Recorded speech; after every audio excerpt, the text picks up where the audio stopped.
तेहेन्या काहिनी ᱧᱩᱛᱩᱢ हतत नाड़ी लई एदाय लक्षण चंद्र सोरेन। धना और मानु दो सुर सुपुर आतोरेन हर कनाकिन। स्कूल खन एहब कते मिड कॉलेज रे पास कते धना दो कोलकाता रे चाकरी नाम किदा। मिड सेरमा तायम धना ताकवा ऑफिस रे हर को हतावेत कोआ। धना गे आगु कते मानु दो ओना ऑफिस रे आदर लेदेया। आड़ी दुलुर गते ताकिन धना दो चाकरी नाम कते तुरुई चांदो भितरी रे गई बापला लेना। धना ताकिन ठेन ताहे कते गे मानु दो ऑफिसिदा। धना साही जुही तेगे काकी हनहारते रेन हपनेरा गे मानु होय बापला के दिया चुलोमुनी दो। कोलकाता जापा रामपुर रे मित्ते सुर सुर जायगा किन किरी हताव किदा। ऑफिस खन लोन हताव कते किन ओड़ा दूर किदा। मित्ते हहो कते ऑफिस किन चला। मानु दो मोटर साइकिल हताव कदा। ऑफिस चला समय हहो गोदाय दादा दादा होय बकन देला उडोको में होय होय हिजुक कनेन हापे नासेना तांगिन में उडोको दो एमा ताहले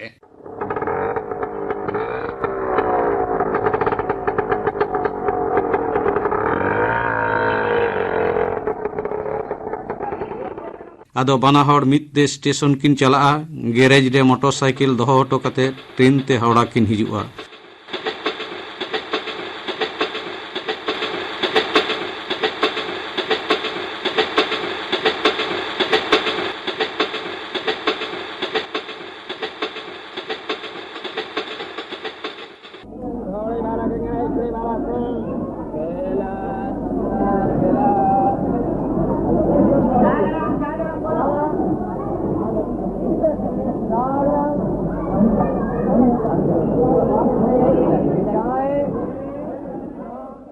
नौका गे आड़ी सुलुक ते मेना कोआ।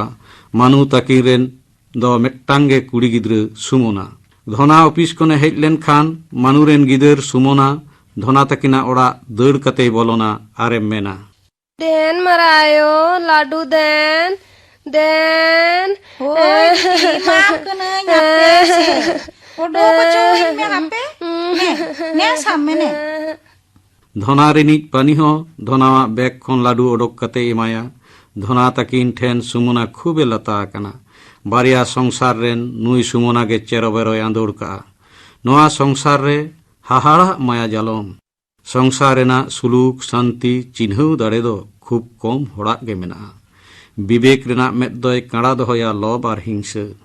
मानमिया अंतर रे नोआ जखन आदरे न्यामा सुलूक संगई दो जारखार गदोआ। हरात लेकाय हयो गिडिया सुल निरई चुंडू अतई तड़ामा अहंकार आर गरब। धना ताकिन राचारे हतत किन रहोय लेदा। माचारे लाख लाख हतत नाड़ी नाड़ी लेना। ओना हतत नाड़ी नेलते चुड़ामुनिया मने हतत नाड़ी जम लगित लड़ लड़ाव लेना। एन हिलो दो ऑफिस रे सेरमापुरु फांक्शन मेना। सानताड़ी गायन उदुग हुयुआ। ओना गो भरिया दायित्व रे धना आर मानु ताकिन गे। मानु सेता रेगे हुतुम फरचा कते होहो किदाय दादा दादा होय बकन चलो लांग तीन दो सेता ऑफिस लांग चला और फंक्शन तो हाँ दिशा मेना तिया ये बकन हाँ आम दो गाड़ी ओडुक हाताड़ में पैंट जामाई हरो लेखान के सत हुईना ठीक गया इन्हीं उडोक किदा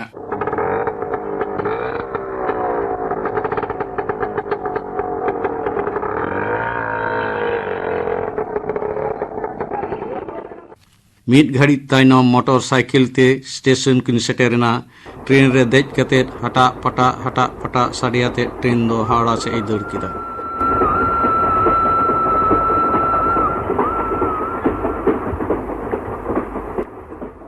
चुड़ामुनी आयरेन कुड़ी गिदर सुमनाय मेता दिया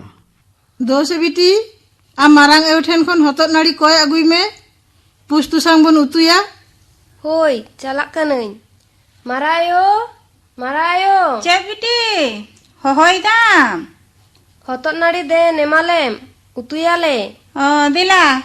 हे बिटी इमाम कनई हापे गेत अगुआम गे हापे पानी हो बाट डॉग हतत नाड़ी गेट कते सुमना तीरे चाल कते मेता दिया ने बिटी आमा युदी आय मैंने होय सुमना बार डॉग हतत नाड़ी लाकुड़ लाकुड़े साब अगु किदा ओड़ाते। बार डॉग सुमुन हतत नाड़ी नेलते चुड़ामुनिया मने दो आड़ी कहीं सेन तया बेजारते मेन गट किदा हेंदा बिटी आ मारांग ए दे निये उडी जे मान मिया माचा पेरेज उन्हें नाड़ी तहन तुलुज बाद डगे एम किदा बाबा बाबा होड़ा मोने एमो मोने बानु खान लई लेखान गे होय कोआ हतो नाड़ी दो बई एमोआ कोय लेखान को अपनार दो दोमहे कतेम उडोक आकोआ और अपनारेम कोय लेको खान एमो लगी तीगे बांग पासना तकोआ बाबा बाबा होड़ कना को बोटे पाचिर हानासारे पानी राचाय जजोक कान तहेना चुड़ोमुनिया ओना रड़ दो लुतुर रे तारको आदे खान मेन गट किदाय हेंदाना चेत तो बोकत कना इनाते बाम कुसी कान खान दातराम अगु काते गेदी दी जोंग में तिनाते भत्तिया उनागी दी जोंग में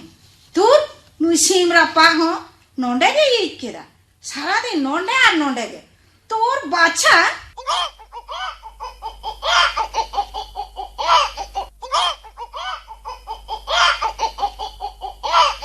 हतोत गेट लेट दातरम साब कते गे खड़िय के दिया रागीते सीम संडिया जांगा मा रापुट उतरेना खाट खटाव कते उड़ौ पारोमना चुड़ोमुनिया राचारे सीम संडिया जांगा रापुट नेलते चुड़ोमुनि दोय मेन किदा ए बिटी मा नेले में मारांग आयो दो चे लेका बरन सीम जांगा दाल रापुट के तया मासे आम बाबा सेड़ा जेतरेन सीम परचाव को लगी आम मामा तको ठेन खन नुई सीम द आगु ले देया मासे मासे चेत लेका चिका किदा उन ऑक्तो गे पानी रेन मेरम चुड़ोमुनिया राचारे आचुर बड़ाय कान थाहे मेरम नेल कते चुड़ोमुनि लई गट किदा आबोरेन सीम आय राचारे को सेल लेन खान गे दाल रापुट को इन हो जुदी नीत आज रेन मेरम जांगाइन दाल रापुट ताया चुपिन गेट बांडी ताया चेत लेका बुझवा आज रेन तो को जिनिस कना हर रेन तो को बांग कना चुड़ोमुनि सीम संडी साब कते जांगाय बाता काताया आर ओड़ा रेगे तोल कदिया कथा रे को मेना कुड़ी हपना कथातेम चलाव लेन खान ताला लाज रे पाठे हचोमिया चुड़ोमुनि आयरेन कुड़ी गिदर रे मेन दोहा दिया ए बिटी तेहें कोन आम मारांग बते किना ओड़ा आलम चला लाडू हो आलम जम ताकिना बांखालांग बुझो हचोमिया ना खान चेदा यू चेदा बन जमा मारांग बा तो इन लगी गे लाडू यागुया उन रोड तो बांग तो मिताम कने आलम चला माने आलम चला बेस सुमना दो भावनाते मने थम थम थीर उतरनाय आयुब सावते धोना आर मानु मोटरसाइकिल ते ओड़ा किन हेजना गाड़ी साडे आंजमते सुमना मारांगबा ओड़ा बाय दर सेन लेना लाडू जम ओड़ा रे गिति थीर कना धोना ओड़ा ए बलयना जामा जुते तुलुजे मेन किदा हेंदा गो सुमोना तो उकुर तेहिं दो बाहे लेना दोसे दोसे हवाय में इन दो हो दो बिन चला हररेन गिदरे लगी लड्डू अगु दो बांग हयो तमा बुझ किदा तार माने धोना मने आचका गटेना पानी तला निदे धाबी गुमुर गुमुर थुतियाते मने बुरबुरी केतया चुड़ोमुनिया स्वभाव रना आडी बाड़ी गे लई बुझावा दिया नोते मानु हो ओड़ा हेज कते सुमना गिति थीर नेल कते मेन किदा बिटी दो गिति एखान दो बेस पाई बुझुई दो से छेद बांग बांग उनका तो चेन होगा तबे गिति एखान दो आम दो उन चेदा आम कौले कना लई मेसे चिट बेपार उन हड़हाट गेम रोड खेत दो रोड दो एमनी ते हड़हा दो हड़हाट होचो लेखान गे हड़हा दो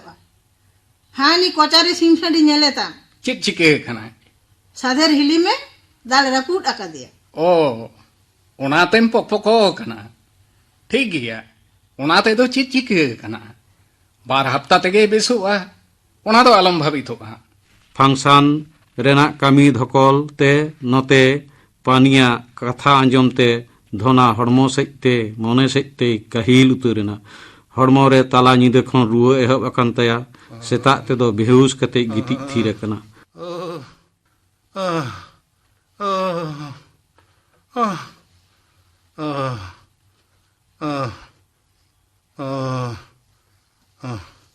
मानु दो ऑफिस चला लगी दे सतना मोटरसाइकिल भट भट साडियाते धोना तकिना गेट ठने तिंगु किदा आरे हो किदा दादा दादा उडोकम एदेला आम दादा तो बाय चला आ बाबू चिदा रुआ हो बका दिया तई से चिता हैं आपे से नेल लगे मानु गाड़ी खन आड़गो कते बोलन कना धोना ठेन चुड़ोमुनि आर सुमना कयक गट किन अडका कना मानु आड़गो कते धना ठेन बलन नेलते चूड़ामुनी मेन गद केदा उना दया दरद दो उदु बांग होय तमा आम दो ऑफिस में चलाक में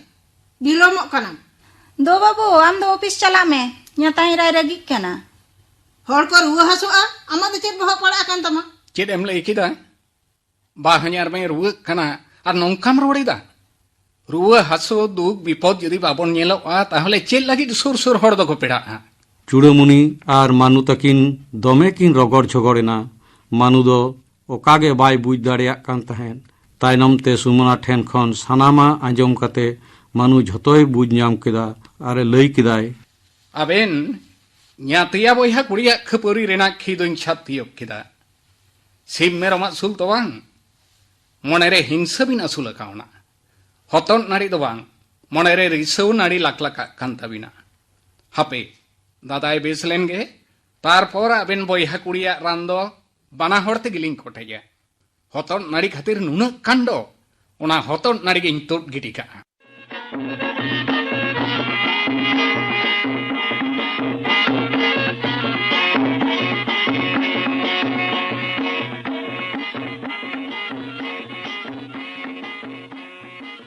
हतत नाड़ी नोआ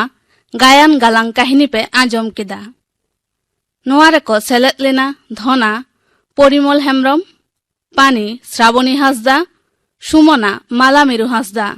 मानु रावण बास्के आर चूड़ामुनी निर्भा टुडू साजे जोराव रे सीताराम बास्के आर बिनय मुर्मू आर काहिनी दो लई केदा लक्षण चंद्र सोरेन।